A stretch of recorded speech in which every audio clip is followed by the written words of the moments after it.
अस्सलाम वालेकुम नाजरीन, खुशामदीद। रमज़ानुल मुबारक की आमद है और हम डायबिटिक्स इंस्टीट्यूट पाकिस्तान से आपके लिए प्रोग्राम कर रहे हैं रमज़ान स्पेशल फॉर डायबिटिक्स। मेरे साथ तशरीफ़ रखते हैं हमारे डायबिटिक्स इंस्टीट्यूट पाकिस्तान के consultant diabetologist doctor Naveed Shahzad. MBBS हैं, FCPS हैं और हमारे जो पेशेंट्स हैं उनमें बहुत पॉपुलर हैं। अब मुझे ये पता नहीं है कि अपने जो है अच्छे कम्युनिकेशन की वजह से या अखलाक की वजह से या अपनी कॉम्पिटेंस की वजह से पेशेंट्स में इतने मकबूल कैसे हैं। डॉक्टर साहब, इस पर रोशनी डालें कि पेशेंट्स में और हमारे स्टाफ में आप इतने पॉपुलर कैसे हैं। Thank you for inviting me for this program sir. ये है कि सर आप इस मोहब्बत है लोगों की कि वो मुझे पसंद करते हैं और मेरे साथ उनका अच्छा इंटरेक्शन है। इसमें आप कम्बिनेशन देख लें कि सारी चीज़ों का हो सकता है। गुड कम्युनिकेशन स्किल्स हो सकती हैं, लोगों के साथ इंटरेक्शन अच्छा हो सकता है, फिर कॉम्पिटेंस लेवल तो लोग बता सकते हैं, उसके बारे में मैं ख़ुद कहूँगा तो जो है वो नाइंसाफ़ी सी होगी कॉम्पिटेंस के साथ, ख़ुद कहना भी नहीं चाहिए। तो लोगों के साथ अच्छा इखलाक भी रखना चाहिए क्योंकि एक अच्छे क्लिनिशियन, एक अच्छे फिजिशियन और बीइंग डॉक्टर कम्युनिटी अपने आप को रिप्रेजेंटेशन जो है वो आप अपने इखलाक से ही कर सकते हैं ताकि लोग इम्प्रेस भी हों। इट्स वर्क्स फॉर बोथ भी रीजंस। आपकी प्रैक्टिस भी अच्छी होती है, लोगों के दरमियान आप जो है वो अच्छे पॉपुलर भी होते हैं और लोगों के दिलों से आपके लिए दुआएं भी निकलती हैं। ज़बरदस्त, बेहतरीन। डॉक्टर साहब, यहाँ पे 71 जेल रोड लाहौर पे आप प्रैक्टिस कर रहे हैं। इसके अलावा डायबिटिक्स इंस्टीट्यूट पाकिस्तान कराची में भी काम कर रहा है और अनकरीब इंशाल्लाह इस्लामाबाद में 17 मील पे बनीगाला के करीब भी काम करना शुरू कर देगा और मरी भी।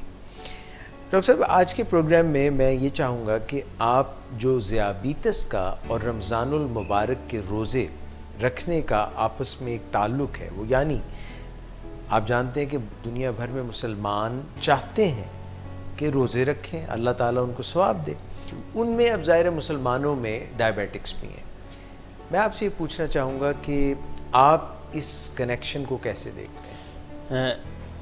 पूरी दुनिया में जो डायबिटीज़ की प्रेवलेंस है वो बहुत ज़्यादा इंक्रीज़ हो रही है और उसमें आलमोस्ट जो स्टडी पब्लिश हुई उसमें 148 millions Muslims in the world they are diabetics and it's almost constituted the 50% of the people, almost close to the 50% of the people they have diabetes। और जो 2040 की स्टडी है उनकी जो है कहते हैं कि जिसमें वो अंदाज़ा लगाते हैं, वो कहते हैं it will be increase around more than 400 million people Muslims they will be in diabetics.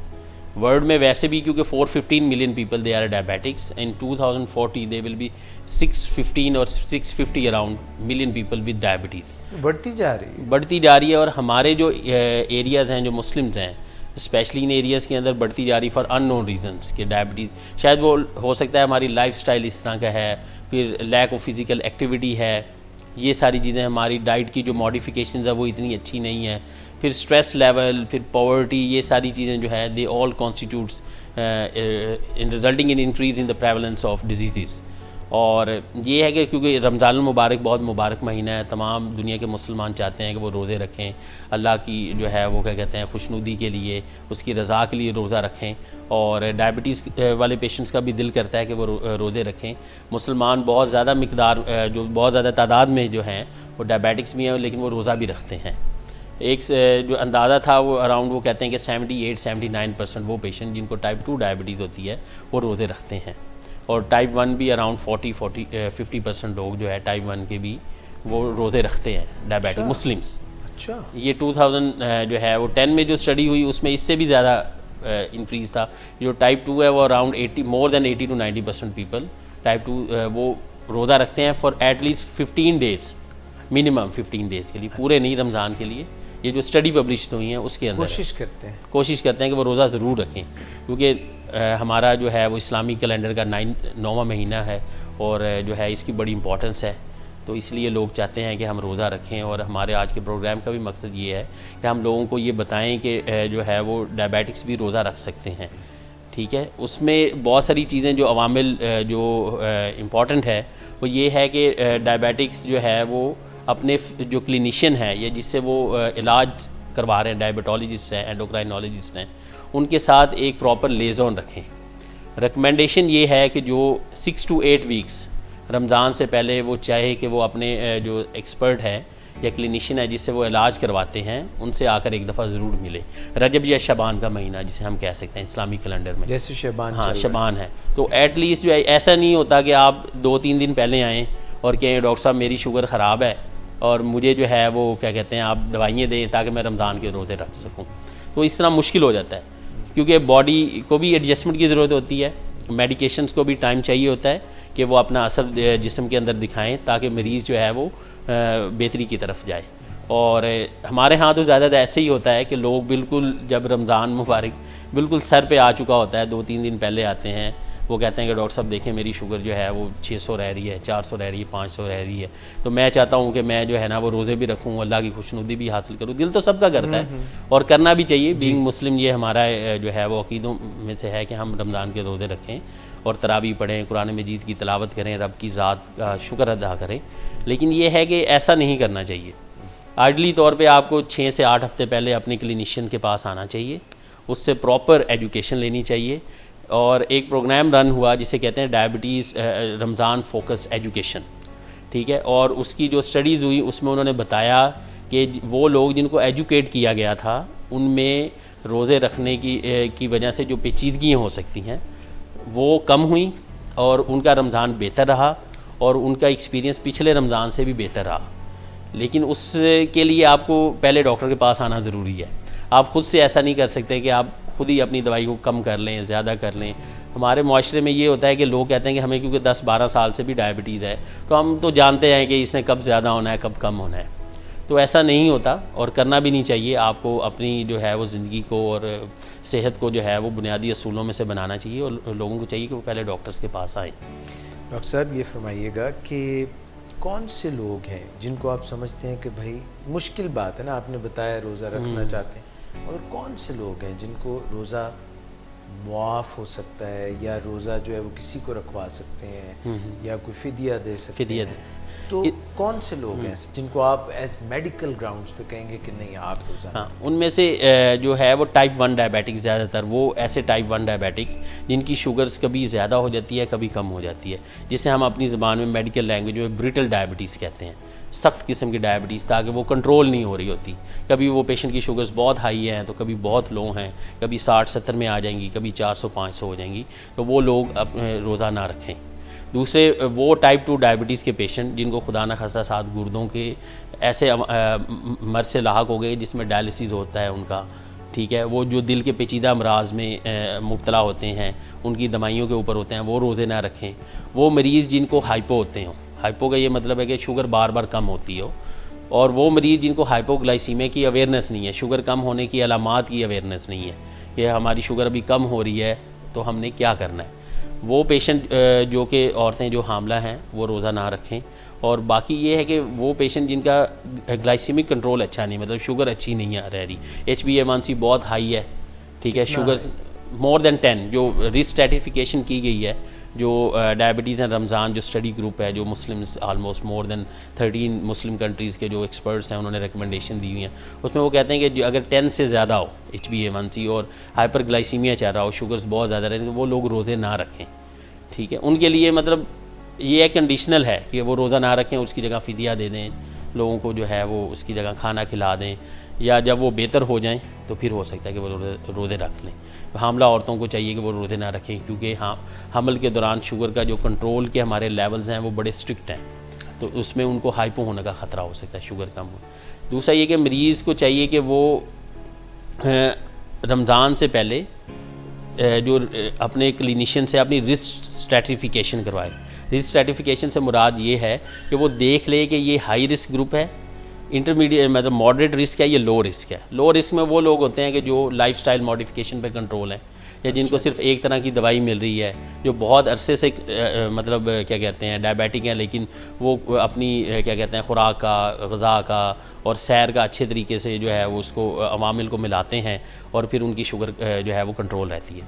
वो लोग जो कि दवाइयों पे हैं कुछ पे, ठीक है, जिनके दरमियान जिनका शुगर का कंट्रोल बॉर्डर लाइन्स है, वो इंटरमीडिएट मॉडरेट रिस्क में आ जाते हैं। वो रख भी सकते हैं, वो नहीं भी रख सकते, डिपेंड करता है कि वो कितने अपनी चीज़ों के साथ अच्छा है। मतलब उसमें ग़िज़ा, सैर और आपकी दवाइयाँ और आपकी फ़िज़िशियन या क्लिनिशियन की एडवाइस है या एंडोक्राइनोलॉजिस्ट को भी आप दिखा रहे हैं जी। तो डायबिटीज़ जो रमज़ान फोकस एजुकेशन है उसमें सबसे इंपॉर्टेंट चीज़ है रिस्क स्ट्रेटिफिकेशन, जो कि हम बता रहे हैं कि वो मरीज़ जो कि हाई रिस्क ग्रुप, जैसे हमने बताया, वो टाइप 1 डायबिटिक हो सकते हैं, हामला औरतें हो सकती हैं। वो जो लो रिस्क हैं वो लोग जिनको अभी डायबिटीज़ या प्री डायबिटीज़ है, जो लाइफस्टाइल मॉडिफिकेशंस के ऊपर कंट्रोल है। फिर ये है कि उनको जो है वो ग्लूकोज़ की मॉनिटरिंग कैसी है, that is very important. Glucose कैसे मॉनिटर करते हैं? बाज़ लोगों का ख्याल है कि रमज़ान के अंदर अगर हम रोज़े की हालत में हों और अगर हम प्रिक कर लें तो हमारा रोज़ा टूट जाता है। इसके बारे में पूरा बाकायदा जो है वो क्या कहते हैं उलमाए जो दीन है, एक कतरा लेना होता है ना। हाँ, एक कतरा लें, उससे रोज़ा नहीं टूटता। अच्छा। इसके बारे में जो है वो दुनिया के जो उलमाए कराम हैं उन्होंने बाकायदा इसके बारे में फतवा जारी किया हुआ है और क्या हुआ है कि इससे रोज़ा आपका नहीं टूटता। और आप रोज़े के दौरान भी अपनी शुगर चेक कर सकते हैं, करनी भी चाहिए, ठीक है। और इनिशली ये होना चाहिए, जो मैं अपने पेशेंट्स को बताता हूँ, मैं कहता हूँ कि आप पहले 3 डेज़ ज़रा ग्लूकोज इंटेंसिवली मॉनिटर करें।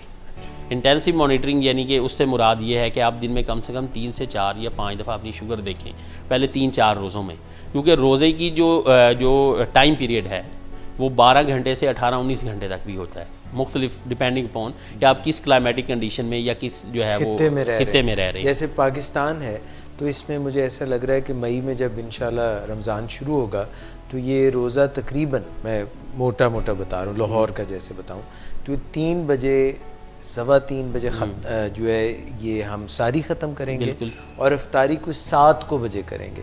तो अगर 3 बजे से लेकर 3 बजे तो 12 और फिर 19 को घंटे, हाँ, तकरीबन 18 से 19 आवर्स का रोज़ा हमारे यहाँ घंटों का होगा।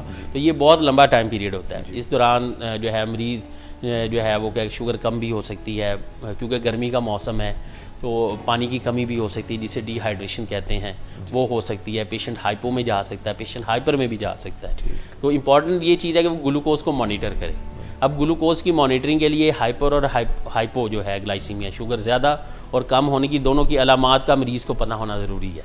जैसे अगर शुगर कम हो रही है तो उसमें मरीज़ को कपकपी तारी होगी, पसीने आने शुरू हो जाएंगे, दिल की धड़कन तेज़ होनी शुरू हो जाएगी, हाथ पाँव ठंडे होने शुरू हो जाए, तो उसे चाहिए कि वो फ़ौरन अपनी शुगर चेक कर ले। इसी तरह हाइपरग्लाइसीमिया, उसमें प्यास का ज़्यादा लगना, थकावट हो जाना, गनूदगी आ जाना, पेट में दर्द हो जाना, पेशाब का ज़्यादा आना, ये हाइपरग्लाइसीमिया, शुगर ज़्यादा होना की अलामत। तो दोनों कंडीशंस को मरीज़ को समझना भी ज़रूरी है और वो चाहिए कि वो अपने क्लिनिशियन से इस बारे में रमज़ान से पहले डिस्कस भी करे। अगर उसको इस तरह की कोई अलामत आती हैं तो वो करे। स्पेशली वो लोग जिनको पिछले 3 महीनों में हाइपो हुआ और रमज़ान से पहले, तो वो भी हाई रिस्क कैटेगरी में आ जाते हैं। तो इसलिए जो है वो ज़रूरी है कि वो अपने क्लिनिशियन से रब्ता करें और उससे जो है उसकी दी हुई जो है हदायत पर अमल करें। हमारे यहाँ तो इधर एक फ़ोकस्ड जो है वो एजुकेशन ऑलरेडी होती है, डायबिटिक इंस्टीट्यूट, इसलिए यहाँ पर लोगों का ट्रस्ट भी ज़्यादा है हमारे इंस्टीट्यूट के ऊपर। और हमारे इंस्टीट्यूट के अंदर पेशेंट्स का आप टर्नओवर भी बहुत ज़्यादा है। उसकी रीज़न यही है कि हमारे यहाँ जो है वो शुगर को एज इंटेंसिवली ट्रीट किया जाता है, लाइफ सेविंग के तौर पर ट्रीट किया जाता है। ये ना हो कि मरीज़ से हम कोई पैसे नहीं कमाते, हम मरीज़ की खिदमत करते हैं और मरीज़ के लेवल को बेहतरीन करते हैं। ये डायबिटिक इंस्टीट्यूट का खासा है ख़ास तौर पर। और ये यहाँ पर जो मरीज़ आते हैं वो हमें बहुत कुछ सिखाते भी हैं और हम उनसे भी सीखते हैं। तो इसलिए ये डिप की जो है वो वर्सटैलिटी है कि इस जैसा इदारा जो है वो बहुत कम है पाकिस्तान में। डॉक्टर नवीद शहजाद, ये बताइएगा कि आपने ये तो स्पेसिफाई कर दिया कि जिन पेशेंट्स को पेचीदगियाँ हों, गुर्दों की पेचीदगियाँ हों या फिर दिल के अमराज हों या जिनको हाइपोग्लाइसीमिया यानी शुगर उनकी बहुत लो हुई हो, इनको तो आपने अलग कर दिया कि भाई ये तो अवॉइड करें रोज़ा रखने से। इसी तरह टाइप 1 डायबिटिक्स, जिसमें आपने ब्रिटल डायबिटीज़ का जिक्र किया कि जिनकी शुगर बहुत ऊपर नीचे अनकंट्रोल्ड किस्म की चल रही है, उनको भी आपने मना किया। समझ आ गई। अब जो लो रिस्क ग्रुप है या मॉडरेट ग्रुप है, उसमें आप फरमाइए कि टाइप 2 डायबिटीज़, ज़्यादातर जो टाइप 2 डायबिटिक्स होते हैं जो रोज़ा रखने की उम्र में होते हैं, तो ये फरमाइएगा कि वो किस तरह से ग़िज़ा को मैनेज करें, क्योंकि पहले तो वो नाश्ता कर रहे थे या नहीं कर रहे थे, दोपहर का खाना खाते थे या नहीं खाते थे, रात का खाना खाते थे या नहीं खाते थे, पहले तो इस किस्म का सिलसिला था। स्नैक्स भी ले लेते थे, जैसे रमज़ान के अलावा कोई छोटी मोटी चीज़ भी खा ली, फिर बिल्कुल। बड़े खाने भी खा लिए। अब रमज़ान में सहरी का वक्त है, सहरी में क्या आपकी सजेशंस होंगी, अफ्तार में आपकी सजेशन क्या होगी, ये भी जहन में रखिएगा, क्योंकि हम जिस कल्चर से और जिस मुल्क से बिलोंग करते हैं वहाँ पे इफ्तार जो है वो बहुत लेविश किया जाता है। बिल्कुल एग्जैक्टली। फिर उसके बाद कुछ लोग जो है इफ्तार के बाद खाना भी खाना पसंद करते हैं, फिर कुछ लोग जो है वो तरावी भी पढ़ते हैं। ये चीज़ों को जहन में रख के, और साथ में ये भी कि नींद के जो औकात डिस्टर्ब होते हैं।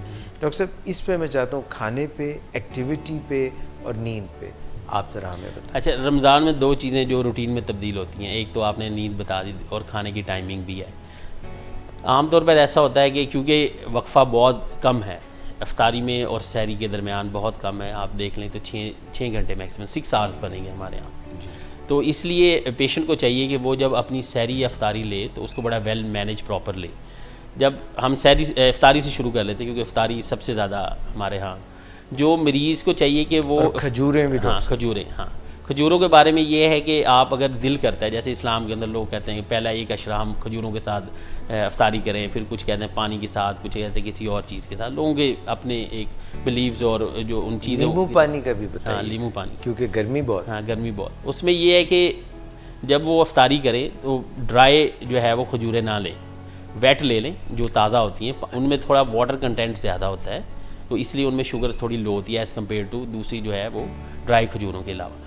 जो बाकी है वो चाहिए कि make them having a habit of Ramzan plate, जिसमें जो है वो एडिक्वेट अमाउंट ऑफ सारी चीज़ें हों।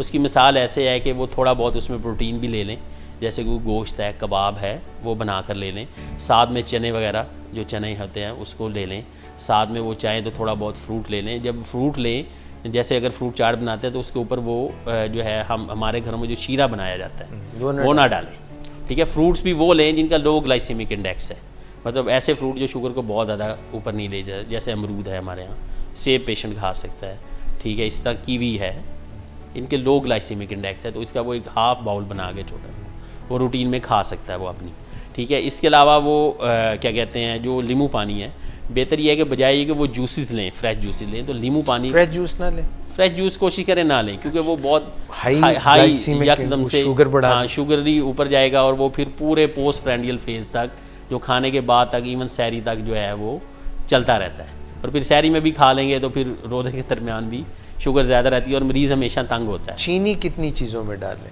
चीनी को मिनिमल अमाउंट, जैसे नींबू पानी है वो दे कैन हैव इट, मतलब मुनासिब, मतलब मिनिमल फ्लेवर के लिए डालें, थोड़ा सा नमक डालें, घर में बना लें, बेहतर है, बजाय ये कि ये जो स्क्वाश लेते हैं और स्क्वाशेस जो हैं वो ये ना लें, घर में नींबू पानी बना लें, वो ज़्यादा बेहतर है। उसमें ये आपको पता होता है कि चीनी कितनी है, नमक कितना है, आपने नींबू कितना डाला है, तो वो ले लें। लस्सी ले सकते हैं, अच्छा, वेरी गुड जो है, क्योंकि लोगों को पानी की कमी महसूस होती है, लोग कहते हैं कि हम फ्रेश रहें, और लस्सी से तरोताज़गी भी लोगों का बिलीव है कि आती है। कच्ची लस्सी भी होती है, अध रिड़का भी होता है, उसमें ये कि वो मलाइयाँ ना डालें, मीठी लस्सी भी, मलाइयाँ, मीठी लस्सी, बहुत ज़्यादा नमकीन लस्सी, और जो है वो पेड़े वाली लस्सी और उसके अंदर मक्खन डाल के वो ना लें। रूटीन में जो एक नॉर्मल आम जो है प्यास बुझाने के प्यास लिए बुझाने के दही लिए, डाल के उसमें थोड़ा दूध डाल के, थोड़ा पानी डाल वो ले लें। और अगर वो यानी कि जैसे दही भले खाने का दिल करता है, लोगों का दिल तो करता है, क्योंकि रमज़ान में सारे बंदे खा रहे होते हैं, तो आप पेशेंट को जितना भी रोकेंगे वो रुकते तो हैं नहीं, तो रादर देन एजुकेटिंग दैम कि आप वो दही फुल्कियाँ ना खाएं, क्योंकि फुल्कियों बहुत ज़्यादा मिकदार में होती है, उसमें ऑयल ज़्यादा होता है, ठीक है। इससे बेहतर है दही बड़े खा लें, ठीक है। एक तो वो पानी में ज़्यादा देर के लिए डुबोए रहते हैं, उसमें वाटर कंटेंट ज़्यादा होता है, ऑयल कम होता है, उसके अंदर दही के अंदर डाल के वो खा सकते हैं, लेकिन ऑल्टरनेट कर लें, एक दिन किसी दिन थोड़ा सा फ्रूट ले लिया काट करके, किसी दिन जो है दही बड़े ले लिए, 1-2 पकोड़े भी ले सकते हैं कभी कभार, लेकिन ये नहीं कि रूटीन में। हमारे यहाँ ये होता है कि पहली इफ्तारी हुई लोग अटैक कर देते हैं, और जो दूसरा इंपॉर्टेंट डायबिटिक्स के लिए कि वो स्लो लें, ये नहीं कि आहिस्ता आहिस्ता खाएं। हाँ, नमाज ख़त्म होने थोड़ा से लेके फिर मगरिब की नमाज पढ़ लें, फिर एक नशिस्त कर लें, हाँ जी, फिर लें। और उसमें ये ओवरफिल ना करें, यकदम से ना लें। जैसे हमारे यहाँ लोग होते हैं ना, जैसे इफ्तारी हुई, जो अजान हुई अभी 10 मिनट है, तो हम फ़ौरन से कुछ ना कुछ इधर से दही भले भी खा लिए, उधर से पकोड़े भी खा लिए, फिर जूसेस भी पी लिए, फिर जो है वो क्या कहते हैं जो और तली हुई चीज़ें हमारे यहाँ तमाम होता है रमज़ान में, क्योंकि हमारा बड़ा ट्रेडिशनल। समोसे और कचौरी और ये अवॉइड करें तो ज़्यादा बेहतर है। कभी कभार दिल करे तो आप, यानी कि जिस दिन आप ले लें, फ़र्ज़ करें अगर मरीज़ ले भी लेता है, क्योंकि इतनी आप रिस्ट्रिक्शंस पेशेंट्स पे लगा भी नहीं सकते, तो आप कभी कभार जिस दिन समोसा लिया उस दिन बाकी चीज़ों से अवॉइड कर लें, यानी कि जो बाकी जो पकोड़े हैं हमारे यहाँ और जो दही भल्ले हैं, फ्रूट चाट्स हैं, वो ना लें। डॉक्टर साहब, मैदे से जो बनी हुई चीज़ें हैं उनको कंपैरेटिवली अवॉइड करें, अवॉइड ये करें जिस तरह। हाँ बिल्कुल ऐसी है, क्योंकि जो मीठी जिस चीज़ में जो, और ये जो पेस्ट्रीज और ये बेकरी बिल्कुल नहीं। बेकरी आइटम्स तो वैसे भी हम रूटीन में भी पेशेंट्स को, इधर भी अपने इंस्टीट्यूट के अंदर भी हम इसी चीज़ को कहते हैं कि आप बेकरी आइटम्स ना लें, इस तरह की चीज़ें। सफ़ेद आटा, सफ़ेद जो है, क्योंकि लाहौर में ये भी एक बहुत क्या कहते हैं वो प्रॉब्लम में से वाइट आटा इज़ अ बिगर प्रॉब्लम। पसंद लोग रोटी ऐसे हाँ, पसंद करते हैं। गंदम का आटा कोशिश करें, उसकी एक चपाती भी ले लें। फिर ये है कि शुगरली जो होते हैं जो ड्रिंक्स हैं, जिसे हम पहले भी बात की, वो ना लें।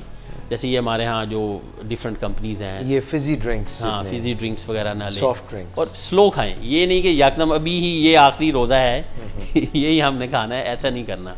क्योंकि आप जब यकदम लेंगे तो बॉडी के अंदर शुगर्स लेवल अप करेंगे, और जब अप करेंगे तो वो फिर वो चलते रहते हैं। डॉक्टर साहब, आपको लगता है कि वो जो हमारा, क्योंकि महीना भी मुक़द्दस है और इस्लामी महीना है और मोहम्मद मुस्तफ़ा सल्लल्लाहु अलैहि वसल्लम की तक़लीद का महीना है, तो वो जो एक फार्मूला है जो रसूल अल्लाह ने बताया कि 1/3 पेट जो है वो बिल्कुल खाने के लिए रख लें, एक लिक्विड्स के लिए रख लें, खाली छोड़ दें, बिल्कुल ऐसी ही है। बिल्कुल ये जितनी भी जो इससे रिलेटेड एजुकेशन है वो यही है कि आपने इतना खाना है कि आपका पेट मुनासिब भरे, ये ना को ओवरफिल हो जाए, ना कम भरे ना बहुत ज़्यादा भरे। म्याना रवी इस्लाम क्योंकि हमें म्याना रवी का दर्स देता है, तो हमें चाहिए कि हम, दूसरा ये कि डायबिटीज़ के लिए ज़रूरी है कि वो सहरी मिस ना करें।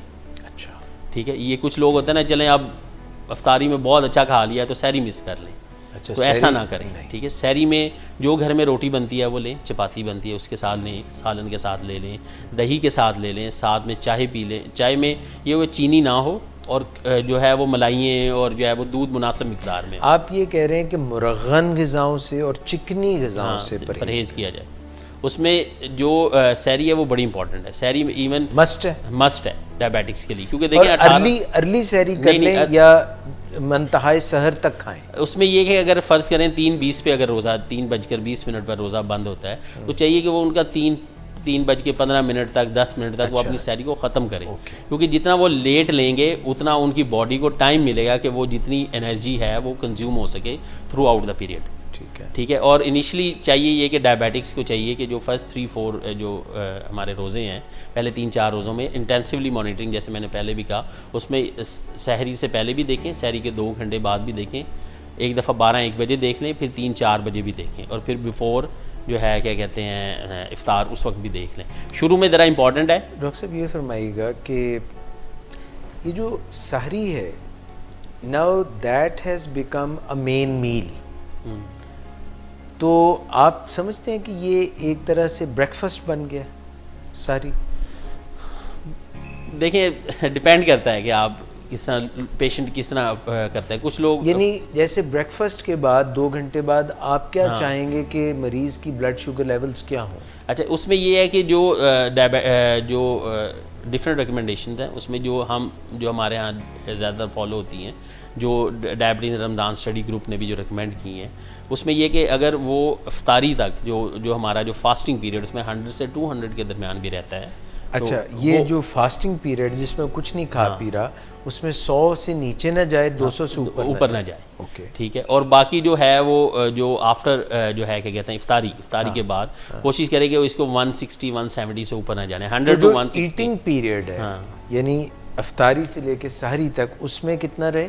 उसमें 100 से 180 रफली। अच्छा। इससे ना 100 से नीचे जाए ना 180 से ऊपर जाए। सो मोटा अगर कहें तो 100 और 200 के, हाँ 100 और 200 के दरमियान। 100 से नीचे जाके हाइपो का खतरा शुरू हो जाता है, 200 से ऊपर हाइपर का खतरा होना।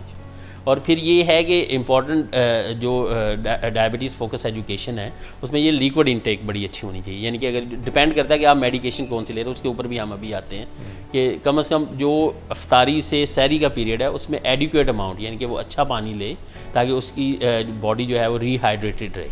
ये ना हो कि वो बस शरबतों पे रहे, तो उससे क्या होगा कि बॉडी की हाइड्रेशन, पानी आप कहते हैं कि बहुत हाईली रिकमेंडेड हाँ, है। पानी लें जो है, जितनी रूटीन में वो ले सकता है उसे चाहिए। क्योंकि गुर्दों के मरीज़ तो फिर रोज़ा ना रखें ना। हाँ, गुर्दों के वो पेशेंट जिनमें एडवांस किडनी डिजीज़ है, जिनमें disease they are likely prone to be having a dialysis in near future, वो कोशिश करें अवॉइड करें। अगर क्रेटिनिन हाई है, हाँ, क्रेटिनिन वो अवॉइड करें, कोशिश करेंगे, क्योंकि इतना लंबा पीरियड उनके लिए 18 to 19 आवर्स जो हैं, उसमें वैसे भी फिर किडनीज़ जो है वो डिहाइड्रेशन होगी तो किडनी डैमेज होने का ख़तरा ज़्यादा बढ़ जाता है। आल्दो जो लोग माइल्ड होते हैं ग्रेड 1 ग्रेड 2 में, अभी स्टडीज़ भी पब्लिश हुई लास्ट टाइम, अभी कुछ महीने पहले, 1-1.5 महीना पहले, जो कराची में कॉन्फ्रेंस हुई, उसमें यूके से कुछ डॉक्टर्स आए थे, उन्होंने दे प्रेजेंटेड फ्यू स्टडीज़ डैट कि CKD जो माइल्ड मॉडरेट स्टेज में है वो वाले रोज़े रख सकते हैं, लेकिन विद स्ट्रिक्ट कंट्रोल। डॉक्टर साहब ये तो हमने बात कर ली, ये बताइए कोलेस्ट्रॉल को और यूरिक एसिड को भी कंट्रोल रखना चाहिए, क्योंकि ख़ास तौर पे रमज़ान में पकौड़े बहुत खाए जाते हैं। इसलिए मैंने कहा है कि आप अगर दिल कर रहा है, मतलब हमारे यहाँ मरीज़ रुकते नहीं हैं, तो आप 1 से 2 पकौड़े लें, लेकिन it should be in alternate और 3 और once weekly, it is important. और शुगर की मॉनिटरिंग साथ इंपॉर्टेंट है। मैं बार बार शुगर की मॉनिटरिंग पे इसलिए स्ट्रेस कर रहा हूँ, क्योंकि हमारे यहाँ मरीज़ से पूछा जाए ना कि आप शुगर कितनी दफ़ा रमज़ान में, डॉक्टर साहब हफ्ते में 1 दफ़ा, वो नहीं चलेगा, वो नहीं चलेगा, रोज़ाना तकरीबन करें, 3-4 दिन इंटेंसिव करें, फिर जब आगे गुजर जाएँ तो एटलीस्ट 3 टाइम्स जो है वो, या 2 टाइम्स एटलीस्ट, मिनिमम 2 से 3 टाइम्स पर डे करें। अच्छा डॉक्टर साहब ये फरमाइएगा, इससे हम आगे और मज़ीद बात करेंगे, मगर ये बताइएगा कि रोज़े के दौरान में हाइपो हो जाए, वो जो अलामात आपने बताई हैं, अगर शुगर लो हो जाए तो कहाँ गुंजाइश बनती है कि फिर रोज़ा तोड़ दिया जाए? हाँ, उसमें ये है कि अगर 70 से कम हो जाए, 70 आम ज़बान में, लेस दैन 70 मिलीग्राम पर डेसीलीटर हो जाए, और पेशेंट को साथ में हाइपो के सिम्टम्स आ रहे हों, आपने चेक की 70 से कम आई, तो रोज़ा तोड़ने की गुंजाइश मौजूद है, ठीक है। और फिर उसको चाहिए कि वो 1/2 गिलास जो भी उसके पास अवेलेबल हो, जूस हो, कोई 1-2 टॉफ़ी हो, जो भी हो, जो अवेलेबिलिटी हो करीब, वो ले ले। उसके 1 आवर बाद दोबारा शुगर चेक करें, अगर वो फिर 70 के करीब आती है तो फिर वो चाहिए कि दोबारा मज़ीद मीठा ले लें, अनटिल लेस वो सेफ जोन में हो जाए, जिसे हमने डिफ़ाइन किया कि वो मोर देन 100, और मतलब 100 से 150 तक जब तक टच नहीं करता तो वो, और उसके बाद वो स्किप करे अपना, until less he feels better, ठीक है। और कोशिश अवॉइड करे कि वो मज़ीद जो है वो रोज़े ना रखें। इसमें जो सबसे इम्पॉर्टेंट चीज़ है डॉक्टर इजाज़ सर, कि उसमें जो प्रीवियस रमज़ान एक्सपीरियंस है पेशेंट वो का, बुरा रहा है, वो बुरा रहा है तो वो फिर बिल्कुल अवॉइड करें। हमें चाहिए कि we should make a habit in clinics asking about the previous Ramzan experience, rather than telling that कि आप ये कर लें वो कर लें, तो बड़ा इंपॉर्टेंट है। बाज़ पेशेंट होते हैं वो घबरा के रोज़ा नहीं रखते, अच्छा ठीक है, तो अगर वो नहीं रख रहे तो don't force them to do it, कि नहीं आप रख सकती हैं, आप रखें, ये ना हो कि वो हमारे कहने के ऊपर फिर कर लें। और वो previous Ramzan experience is very important, कि पहले वो तो नहीं होता था, रमज़ान में घबराहट तो नहीं होती थी, क्योंकि रोज़ा लंबा है, 18-19 आवर्स आम आदमी के लिए भी जो है वो मुश्किल हो जाता है, डिहाइड्रेशन होना और क्या कहते हैं उसे नुकाहत हो जाना, वो इंपॉर्टेंट। नुकाहत में और हाइपोग्लाइसीमिया में भी फ़र्क होना चाहिए। नुकाहत तो वैसे कमज़ोरी है, हाइपोग्लाइसीमिया में जो पसीना आना, इन चीज़ों को इंपॉर्टेंट है पेशेंट के लिए। और जो पेशेंट ख़ास तौर पे इंसुलिन के ऊपर होते हैं उनमें ये ज़्यादा क्या कहते हैं स्ट्रिक्ट होना चाहिए, कि उनको आप टीच करके भेजें, जब तक वो इन चीज़ों को समझे ना, उनको चाहिए कि वो उस वक्त तक रोज़ा ना रखें। डॉक्टर साहब दवाइयों की भी बात करते हैं, ये बताइए कि एक्टिविटी लेवल्स जो हैं वेरिएबल होते हैं, बच्चों के और होते हैं, जवानों के और होते हैं, फिर कुछ लोग ऑफिस में काम करते हैं, कुछ लोग बाहर आउटडोर्स मार्केटिंग जॉब है, सेल्स की जॉब है, फिर उसके बाद आ जाता है आपका 20 तरावी।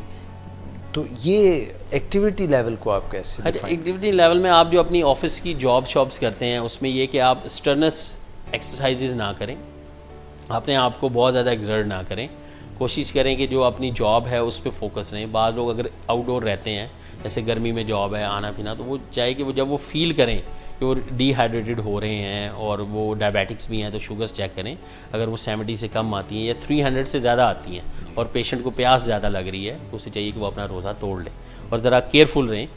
और जो है तरावी जो है वो उसको एज ए फ़िज़िकल एक्टिविटी ले लें। वो जो 20 तरावी है, जिसे हम 30 minutes walk per day, 150 minutes per week, 30 minutes per day walk recommend करते हैं पेशेंट्स के लिए, वो उसको एज ए तरावी ले लें। क्योंकि तरावी में रफली टाइम ज़्यादा चला जाता है, लेकिन एक्सरसाइज उतनी होती है, होल बॉडी इन्वॉल्व होती है, और पेशेंट को चाहिए कि वो उसको एज ए फ़िज़िकल एक्टिविटी ले, रादर दैन कि वो रोज़ा रखे और आधा घंटा 1 घंटा वॉक करे इस गर्मी के अंदर, एग्जॉस्ट हो, डिहाइड्रेट हो और पेचीदगियों में जाए तो उससे बेहतर है कि वो तरावी पढ़ ले, ताकि वो जो 20 तरावी है रकात हैं वो उसको एज ए फ़िज़िकल एक्टिविटी को यूज़ करें। डॉक्टर साहब ये फरमाइएगा कि रात भर कुछ लोग जागते रहते हैं और खाते भी रहते हैं और फिर जो सो जाते हैं भारी सी सहरी के बाद, और कई दफ़ा खाना मुंह की तरफ आ रहा होता है, तो इस पे थोड़ी सी बात कीजिए। हाँ, उसमें यही हाँ हमने पहले भी बात की थी कि म्याना रवि रखनी चाहिए।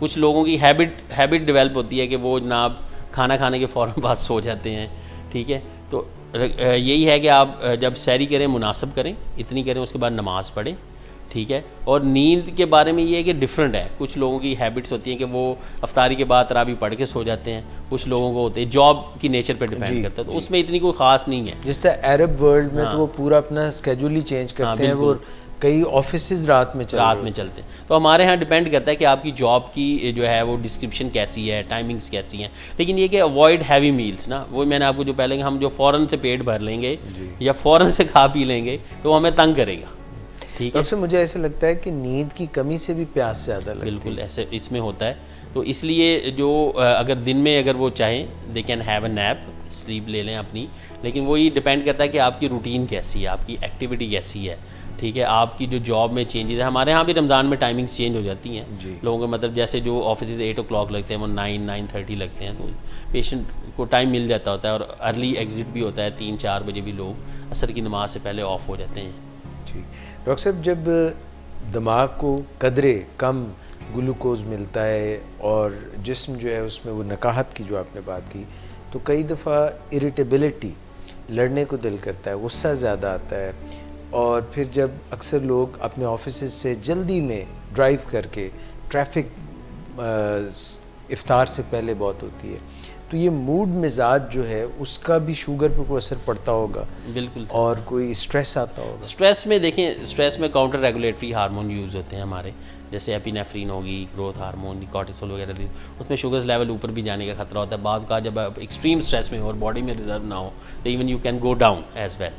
तो ये डिपेंड करता है कि आपकी बॉडी किस स्टेट के अंदर होती है। रोज़े में जो स्टेट होती है वो यही होती है कि क्योंकि बंदे की फास्टिंग में है तो बॉडी के अंदर इतनी शुगर्स तो होती नहीं ऑलरेडी, क्योंकि आप ले नहीं रहे होते, तो जो नॉन ग्लूकोज सोर्सेज हैं उससे बन रही होती है। तो ज़्यादा पेशेंट एग्रेसिव जो होते हैं वो इस्लाम की तरफ हमें दोबारा बैक रुजू करना पड़ता है, क्योंकि इस्लाम के अंदर म्याना रवि है। तो रोज़ा जो है वो हमें जो है सब्र की तलकीन करता है और हमें सिखाता है कि आपने कैसे म्याना रवि से चीज़ें चलनी। ये नहीं कि आपने एग्रेसिव हो जाना, क्योंकि रोज़ा एक चीज़ का नहीं है, सिर्फ मुंह बंद करने का नाम नहीं, हाथों का, पाँव का, आँखों का, मिजाज, सारी चीज़ें आपने मिलाकर जो है वो उसको एक कॉम्पैक्ट मैटर बनाना है, तो फिर वो रोज़ा बनेगा।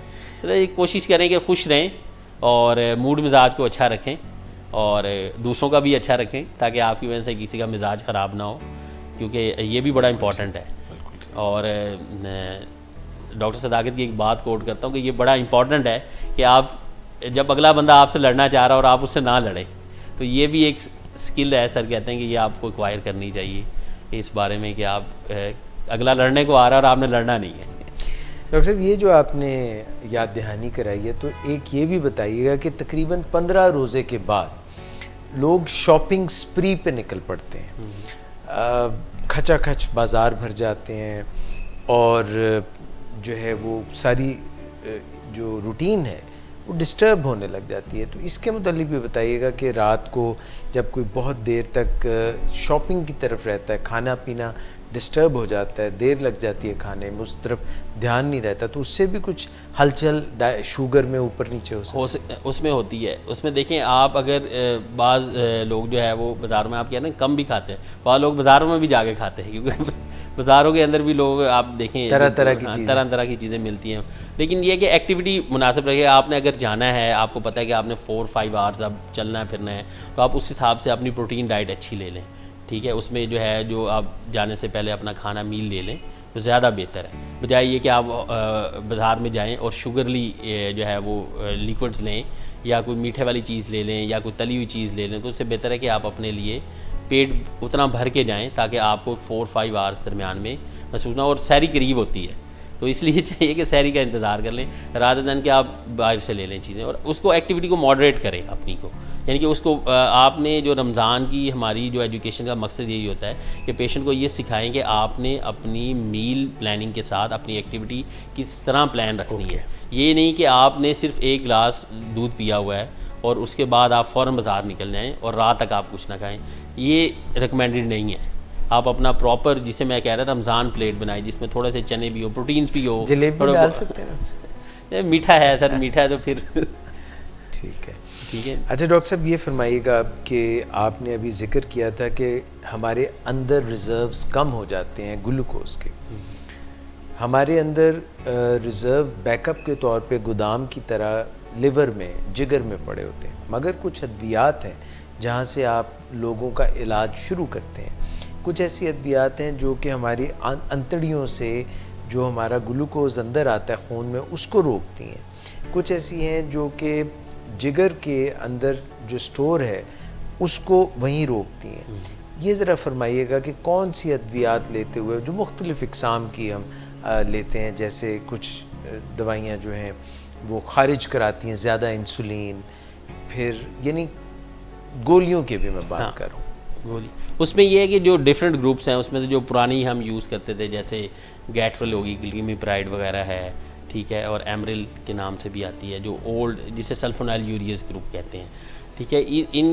इनका जो मेन साइड इफ़ेक्ट होते हैं वो दो हैं, एक तो वज़न बढ़ता है और दूसरा जो है इससे शुगर कम होने का अंदेशा होता है। अगर चाहिए कि रूटीन में हम प्रेस्क्राइब करते हैं, अच्छा इससे कंट्रोल आता है पेशेंट्स के लिए, लेकिन वो पेशेंट जो सल्फोनाइल यूरियस के ऊपर हैं वो कोशिश करें कि अगर उनकी डायबिटीज़ अच्छी कंट्रोल है तो वो जो डोज़ है वो अपनी सहरी वाली डोज़ को स्किप कर दें, ठीक है, सहरी में ना लें क्योंकि हाइपो का रिस्क रहेगा सारा दिन। जो अफ्तार वाली डोज़ है अगर उनका कंट्रोल्ड है, बहुत अच्छी कंट्रोल है, जैसे वो 4 मिलीग्राम अगर ले रहे हैं ग्लिमिप्राइड तो उसको 3 कर दें, यानी कि आलमोस्ट थोड़े कम कर 15 से 30% जो है उसको कम कर दें डोज को, और वो इफ्तार में ले, ठीक है। सहरी में कोशिश करें। एकदम आपकी बात से ख्याल है कि ब्रेकफास्ट हम जो लफ्ज़ इस्तेमाल नाश्ते के लिए अंग्रेज़ी में करते हैं वो हम सुबह के करते हैं, जबकि ये ब्रेकफास्ट आपकी इफ्तार बन गई कि सारे दिन का इफ्तार था, अब ये ब्रेकफास्ट सुबह नहीं रही, शाम को। हाँ, उसमें ये दूसरा आम जो पेशेंट को समझाने के लिए होता है कि वो दवाइयाँ जो वो ब्रेकफास्ट के बाद लेते हैं या उससे पहले लेते हैं वो इफ्तारी में ले लें। जो इफ्तारी वाली दवाइयाँ हैं वो जाके सहरी में ले लें। ये क्योंकि मील प्लानिंग भी चेंज होती है तो मेडिकेशन की जो है वो टाइमिंग भी स्विच कर लें।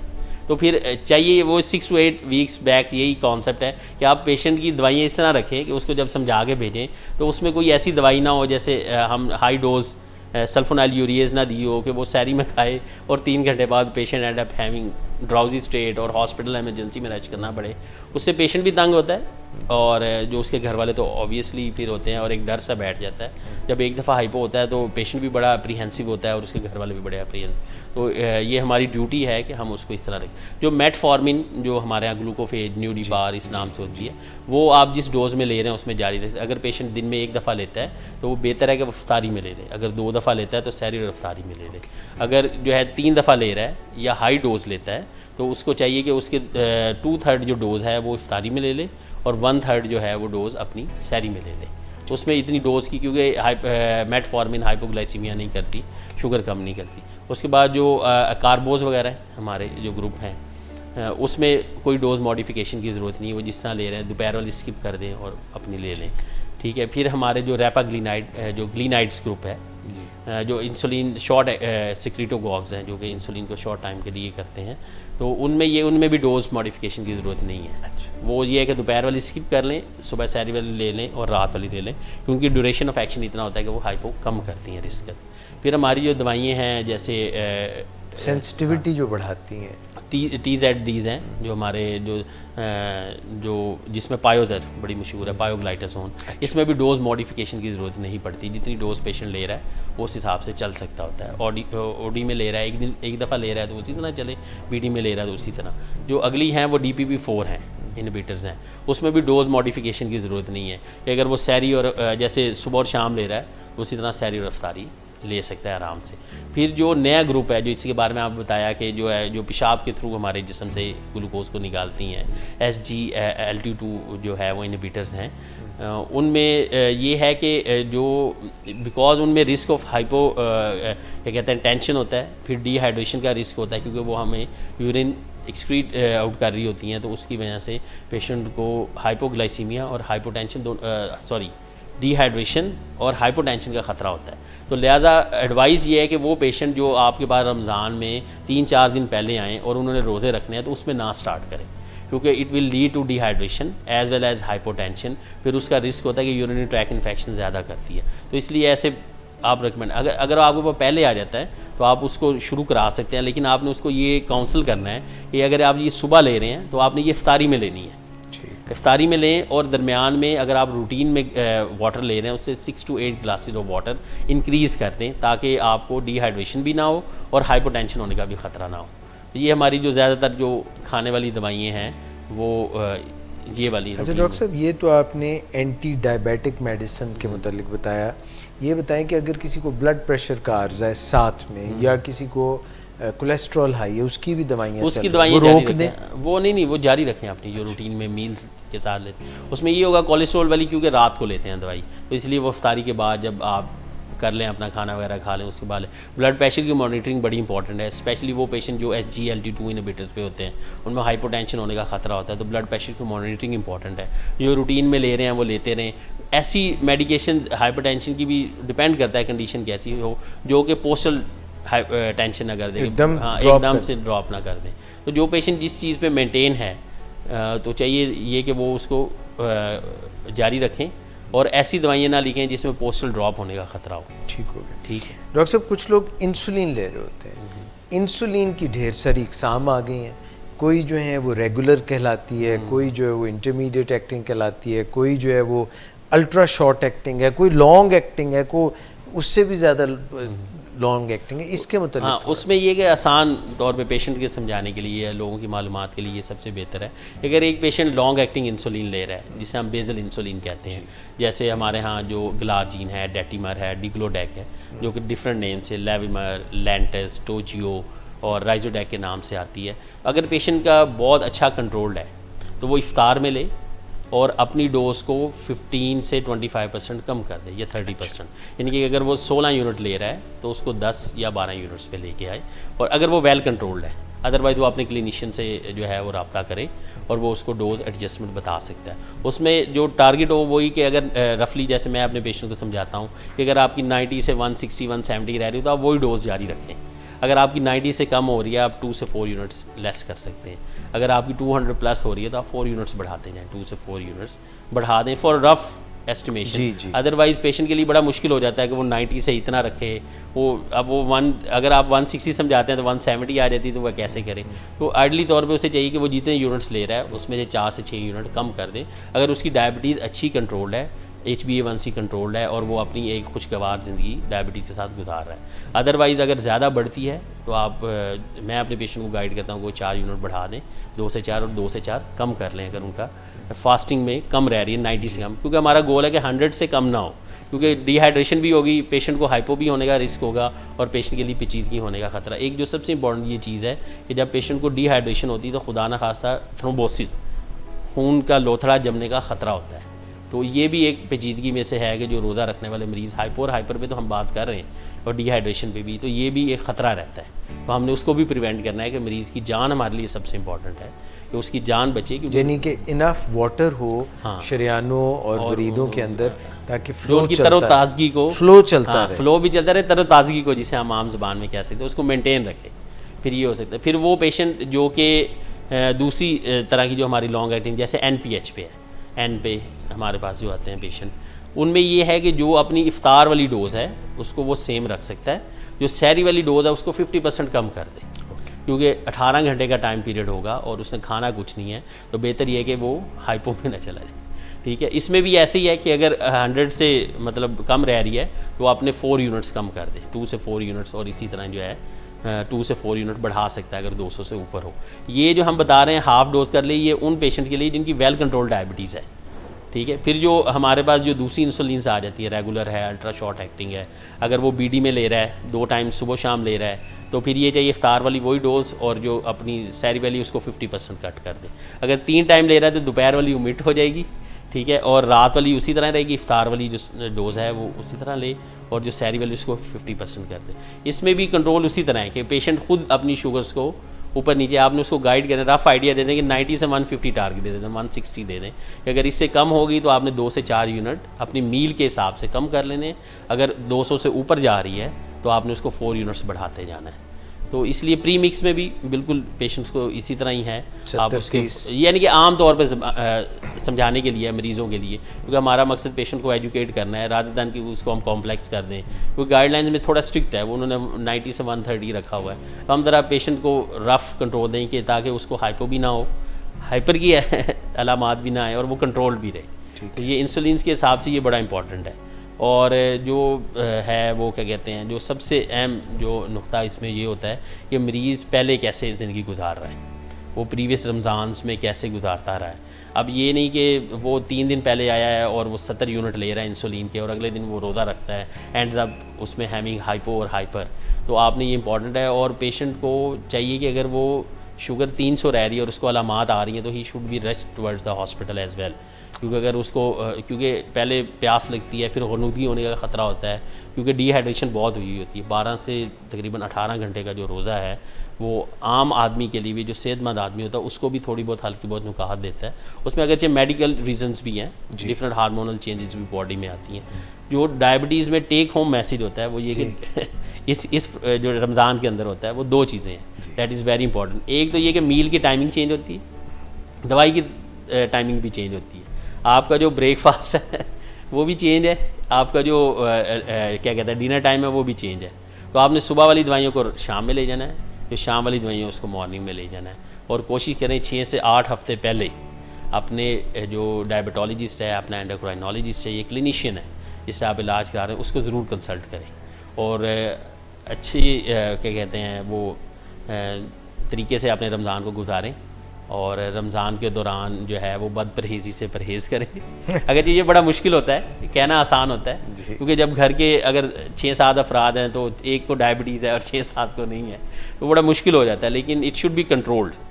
और इस्लाम के जो बेसिक टर्म है दैट इज़ म्याना रवि, कि आपने मॉडरेट रहना है, that is very important. Doctor Naveed Shahzad, बहुत शुक्रिया आपका, थैंक यू सो मच। आपने बहुत ही सैर हासिल मुफस्सिल ओवर व्यू दिया रमज़ान का, किस तरह से रोज़े रखे जाएं, और आपने हिम्मत अफजाई की उन लोगों की जो रोज़ा रखना चाहते हैं, और आपने उनको भी एक दफ़ा याद दहानी कराई कि जिन्होंने अभी तक अपने क्लिनिशियन से, डायबिटोलॉजिस्ट से रब्ता नहीं किया, तो अभी भी वक्त है, कर लें। तो बहुत शुक्रिया आपका सर, आपका भी शुक्रिया, बहुत शुक्रिया, थैंक यू। ख़वातीन व हज़रात, ये यूँ समझ लीजिए कि प्रीएम्बल था, एक स्टार्टिंग प्रोग्राम था about diabetes from diabetics institute Pakistan, जहाँ पे हमारे कंसल्टेंट्स आपकी खिदमत के लिए हाज़िर होते हैं, जहाँ पे आप आउटडोर बुनियादों पे आके देखते हैं। हमारे पेशेंट्स जो हैं वो आते हैं और उनको अपॉइंटमेंट्स दी जाती हैं। Doctor Naveed Shahzad, consultant diabetologist, diabetics institute Pakistan, 71 jail road Lahore, आपसे गुफ्तगू कर रहे थे कि रमज़ान में आप रोज़े कैसे रखें। मज़ीद सवालात के लिए या अपॉइंटमेंट लेने के लिए या ख़ुद मुलाकात करने के लिए आप तशरीफ़ ला सकते हैं। आपका प्रोग्राम में शामिल होने का बहुत शुक्रिया, और हम इंशाल्लाह उम्मीद रखेंगे कि आप कोई भी अगर सवाल होगा तो हमसे ज़रूर करेंगे। May you have a blessed Ramzan. Until next time, doctor Ejaz Qureshi को इजाज़त दीजिए। अल्लाह हाफ़िज़।